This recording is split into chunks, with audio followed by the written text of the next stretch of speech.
Welcome back, listeners, to the BizBlend podcast, where today business is meeting creativity. And of course, hustle meets heart. Now, today, listeners, it's going to be a very interesting conversation because I am joined by Emmy Award-winning producer Dan Fisher, principal at Bottle Rocket Media. And we are going to dive into the art of storytelling, creative leadership, and then how video shapes brand success. So stay tuned for insights that pack a punch. And yeah, I'm your host, Sana, as always. So let's quickly get into the conversation. And Dan, welcome to the show. And I'm really, really honored to have you here with us. Well, thanks for having me. I'm glad to be here. Brilliant. Dan, your career spans across editing, producing, and leading a creative agency. So, because although I'm very much new in the creative field, but I would love to know, in your view, Dan, what truly makes a compelling story in today's fast content world? Because everywhere we see, yes, we see stories, we see journeys and all that, but what really makes a compelling story? Well, I think if anybody could actually answer that in today's culture, that's the golden ticket.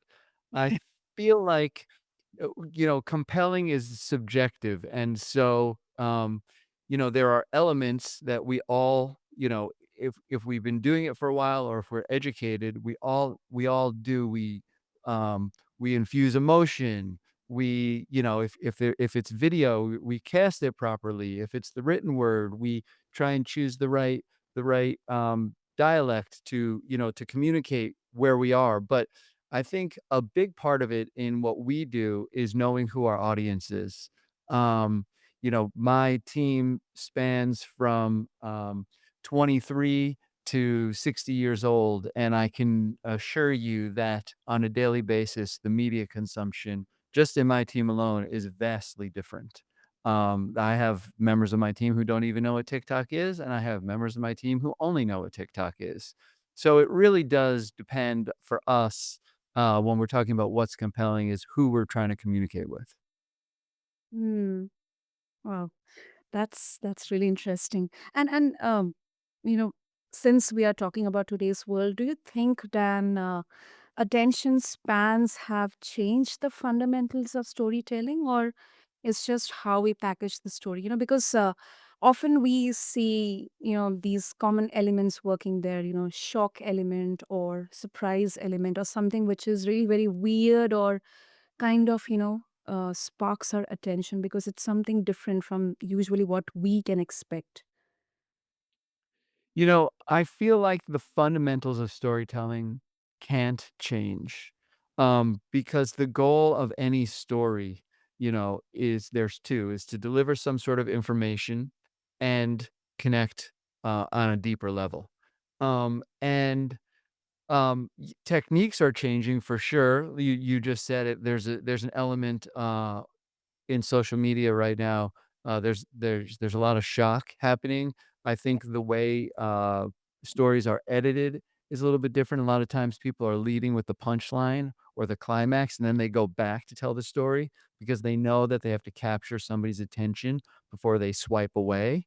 But if you if you look at story as, sort of all pervasive where a photograph tells a story, and that's one image that doesn't change versus, any sort of higher end, production that involves effects and editing, right? It really all just comes down to, how are you connecting with your audience, and delivering the information that you're trying to deliver.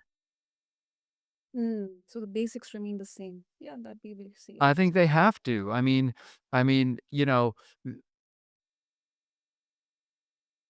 Growing up, Mm. I remember my father with a big bulky camera on his shoulder, running out of film in the middle of a family trip or something like that. But the results were the same. Like, now myself as a father, like I have my phone in my back pocket and I used to chase my kids around and I have too many photos, right? And over time, it's the same thing. I have a great image of my family when I was growing up because of and it's one because my dad only had a certain amount of film, and now with my own family, I have one photo that represents memory because more than one is unnecessary, and I just wound up deleting.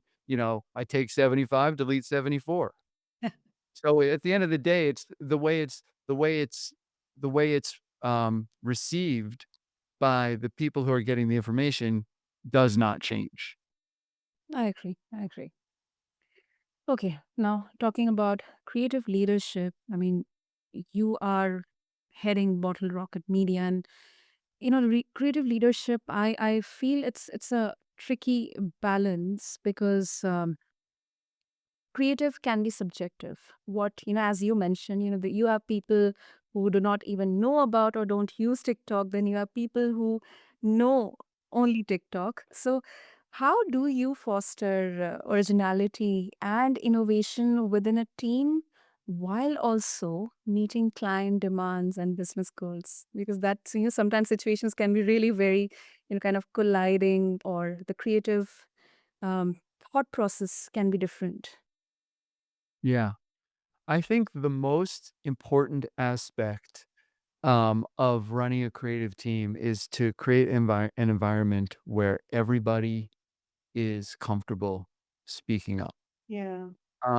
Ideas, it takes 1 second to come up with a great idea, but you might have been thinking about that idea for a week, or a month, or even longer. And so I think first you need an environment where there's no such thing as a bad idea and everybody is comfortable speaking up.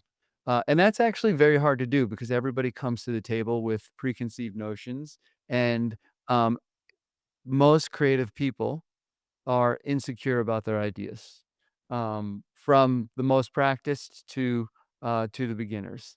Um, and then I think the other part, which I already kind of mentioned, is giving the team this space to work. There's nothing harder than being approached with, "I have a deadline in a couple hours," or even, "I have a deadline tomorrow. I need to come up with some ideas." Yeah. The more time you can get to put behind the creative process, it's unquestionable the results will be better. Hmm. And from my experience, I mean, sometimes I'm not just generalizing. Uh, Sometimes external discussions, or working with clients, it can sometimes unintentionally stifle creativity. So in such scenarios, particular scenarios, Jan, how do you keep that creative edge sharp without compromising? Well, I feel like sometimes I'm in the business of compromising. So, uh, a big part of what we do is help other people find their vision or find their story or develop their brand. And so I kind of live in two worlds. The one world where it's like we do original content and we do whatever we want and we really push the levels of creativity. And the other is working within a client's resources, budget, and brand limitations. So I don't find talking with the clients to be a challenge to creativity. I find that um, clients unintentionally bring a perspective that forces me to challenge my own creativity. In that, like, a lot of times in a real world example would be the edit process when we're making videos. Um, Clients always have ideas on what will work, what will tell the story better, and they're not always right. But in in suggesting an idea that is so far off base from where we might be, Mhm. it makes me question, in a positive way, it makes me question the choices we've made, and there's always something I find that allows me to upgrade my idea.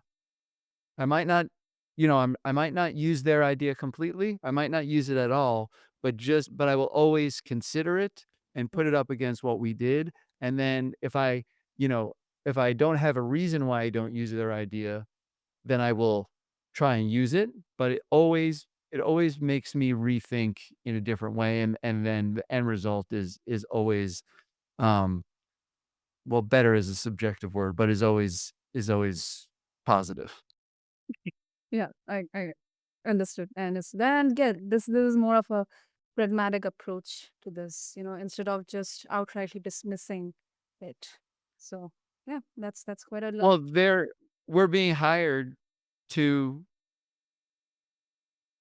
we're being hired to tell your story or to enhance your presence online or elevate it certainly. That that you know, uh, I'd be crazy not to really consider your ideas.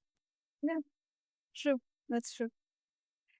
And Dan, since you have worked across industries and then Fortune 500s and then small businesses, I am really, really interested to, I mean, curious to know um, how this